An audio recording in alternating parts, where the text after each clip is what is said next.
Presidente Lula veta trecho sobre o marco temporal.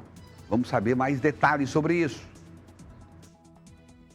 O presidente Lula vetou o projeto do marco temporal, que é o projeto 2903 de 2023. Projeto que foi aprovado com ampla maioria, tanto na Câmara dos Deputados quanto no Senado.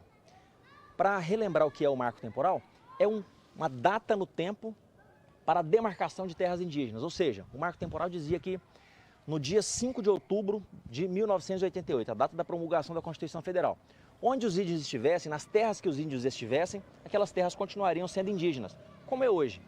E de lá para cá, obviamente, não mexeria em terras de produtores. Ou seja, o marco temporal, aprovado na Câmara e no Senado, dizia que todas as terras que são dos índios hoje, que elas continuam sendo dos índios.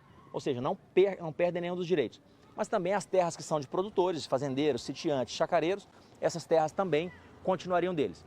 O presidente vetou principalmente os pontos mais importantes, por exemplo, do marco temporal, ou seja, a data, ele não quer mais que tenha essa data. Além disso, o marco temporal previa que se por acaso alguma terra fosse demarcada para indígena, que o fazendeiro, o dono da terra, o dono do sítio, receberia uma indenização do governo federal. E agora o Lula cortou isso, não tem mais indenização. Toma a terra do sitiante, do chacareiro, do fazendeiro, passa para os índios e não tem indenização. E um outro ponto importante é que não podem passar rodovias por dentro de terras indígenas. Se você tem a sua fazenda, sua chácara, seu sítio, e o governo acha interessante passar uma rodovia que vai beneficiar muitas pessoas, pelo bem coletivo, ele acaba passando essa rodovia dentro da sua terra. Mas na terra indígena, o presidente Lula vetou esse ponto do marco temporal. O que acontece agora? Volta para a Câmara e para o Senado e tem que ser aprovado numa sessão conjunta do Congresso, ou seja, Câmara e Senado, tem que ser aprovado por maioria simples dos deputados, ou seja, maioria absoluta dos deputados, ou seja, 257 votos, e também maioria absoluta dos senadores, ou seja, 41 dos 82 senadores. Olha, gente, num país razoável, em que houvesse bom senso do Congresso Nacional e que parlamentar não estivesse no bolso do colete de quem está de plantão no governo, isso aí não passaria. O veto do presidente seria derrubado, evidentemente. Mas nós estamos no Brasil. E aí como é que faz? Por exemplo, aí eu faço a seguinte pergunta. O cidadão foi chamado para vir para Rondônia. Na verdade, o governo federal, a União, fez uma imensa campanha publicitária no Brasil inteiro, chamando brasileiros para virem para cá. Eu fui um desses. E teve muita gente.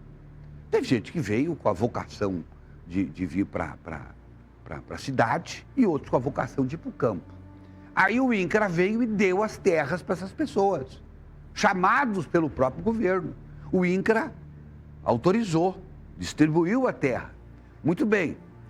Se nessa terra que foi doada pelo INCRA, algum arqueólogo, por exemplo, encontrar um jarro indígena, essa terra passa a ser dos índios imediatamente. Os índios podem solicitar para eles, porque um dia eles ali estiveram.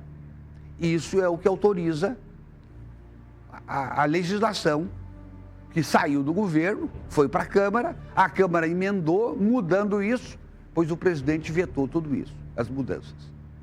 Então, nós vivemos a partir de agora numa terrível insegurança jurídica nesse país e, olha, outro dia saiu notícias, outro dia que eu digo há alguns anos atrás, quando começou a se discutir isso, o que se conta é que Candeias do Jamari inteira, há centenas de anos atrás, teve índios ali. Pois, se qualquer índio, ou qualquer um arqueólogo for lá, estudar, pesquisar e requisitar essas terras, Candeias inteira deixa de ser um município para ser uma terra indígena. É isso que está dizendo a lei. Pois, no Brasil, é assim que as coisas passarão a ser a partir de agora, caso o Congresso Nacional não derrube esta decisão do presidente. E eu acho muito difícil derrubar. Como eu falei, tem parlamentar aqui, ó, no bolso do governante de plantão. Isso não é de hoje, não. Isso é de muito tempo. Triste a gente ter que dizer isso. Uma pena. Siga o YouTube canal SIC TV, rumo aos 300 mil inscritos.